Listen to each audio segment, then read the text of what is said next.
Let's move now to this important issue that isn't in the front of the news at the moment, but it could prove to be a really important test case on how government parastatals work with the private sector.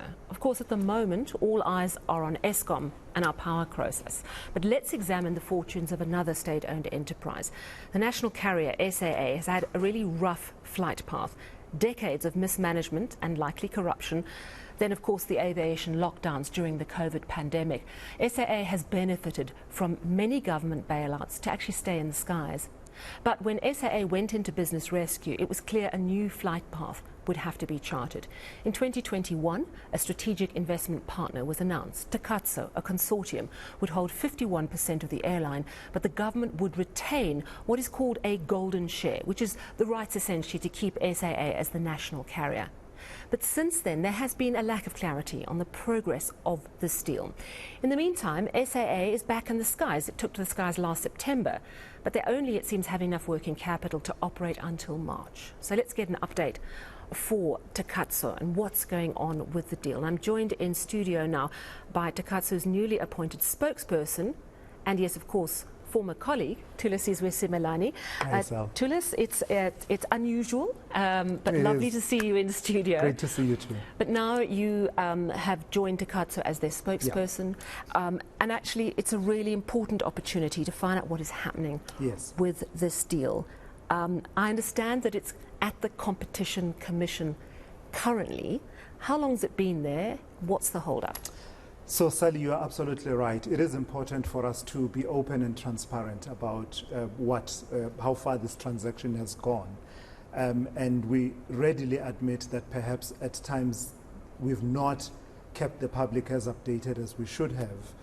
When you come to the issue of the Competition Commission, this is one of those conditions, we call them conditions precedent to the finalization of the transaction. So each of the parties to the share purchase agreement, which we signed with the Department of Public Enterprises about a year ago, has this list. Each one has a list of responsibilities that they have to undertake. The Competition Commission process is something that Takatso had to initiate, and we initiated it a few months ago. It has gone on longer than we would have anticipated and perhaps would have wished, but that's mainly because the Competition Commission considers this to be a complex merger, with the result that a lot of information is expected out of us. So we are back and forth with the Competition Commission with requests for information, and they are asking us tough questions. We are responding to those tough questions because at the end of the day, the airline that emerges from this transaction can't be anti-competitive, and with the Competition Commission and ourselves, we are fully aligned on that. So let's break down what Takatso is all about, and you'll correct me if I've got any of these facts wrong. It's made up of the investment firm Harith, which is the majority shareholder. Then there are a number of minority shareholders: Global Airways, the leasing company that owns airline Lift, and an airline management company funded by Gideon Novik. So Gideon Novik, I think it was November last year, he came on to this program raising concerns about a lack of transparency. He actually said that he was resigning from the Takatso board, but he would stay part of the consortium. Is this the sticking point at the Competition Commission? Is Lift and Gideon Novik's involvement becoming an issue?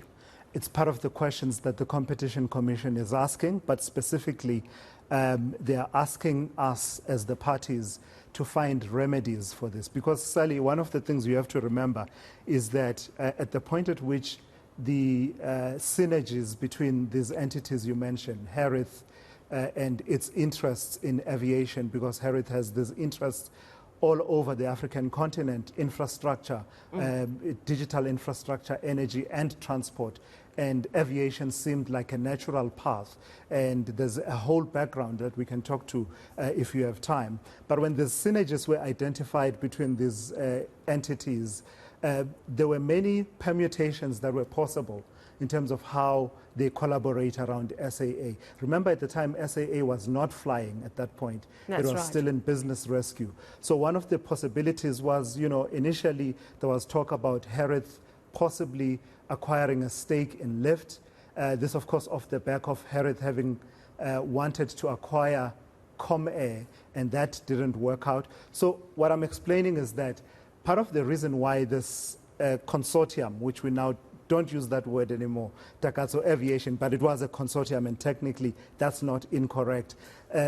Part of the reason it's this way is that if you have a infrastructure funder and investment entity like Herith that's able to pull the financial muscle and match with its own assets that already exist, then you have an ACMI aircraft crew maintenance and insurance partner in the form of Global.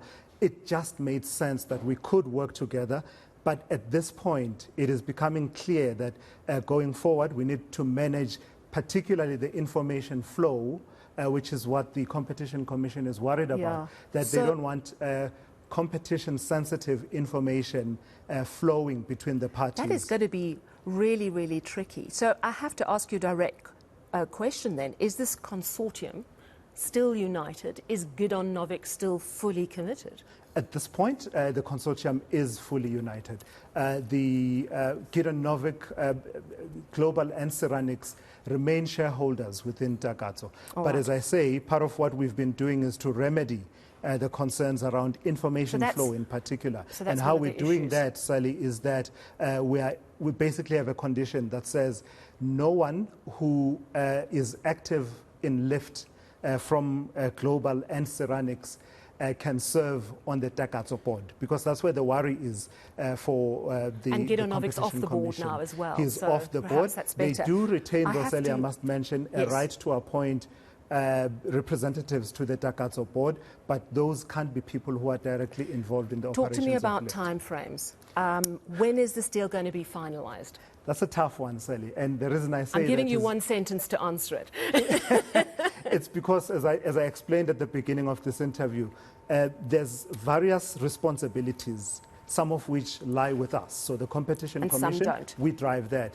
But we don't fully drive it, because how it moves from commission to tribunal is not up to us, for example. Okay, so after commission it goes to tribunal. And then will it be done?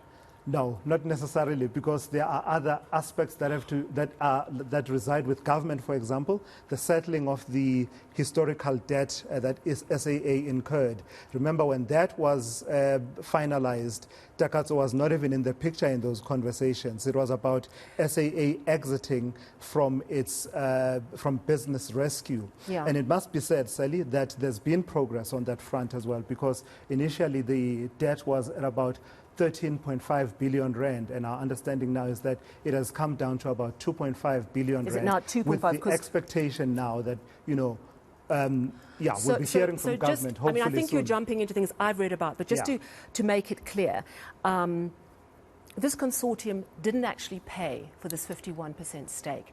There is a 3 billion rand amount that will come into effect as operating capital for the first 2 years once the deal is signed. But in terms of money changing hands, Takatso hasn't actually paid anything.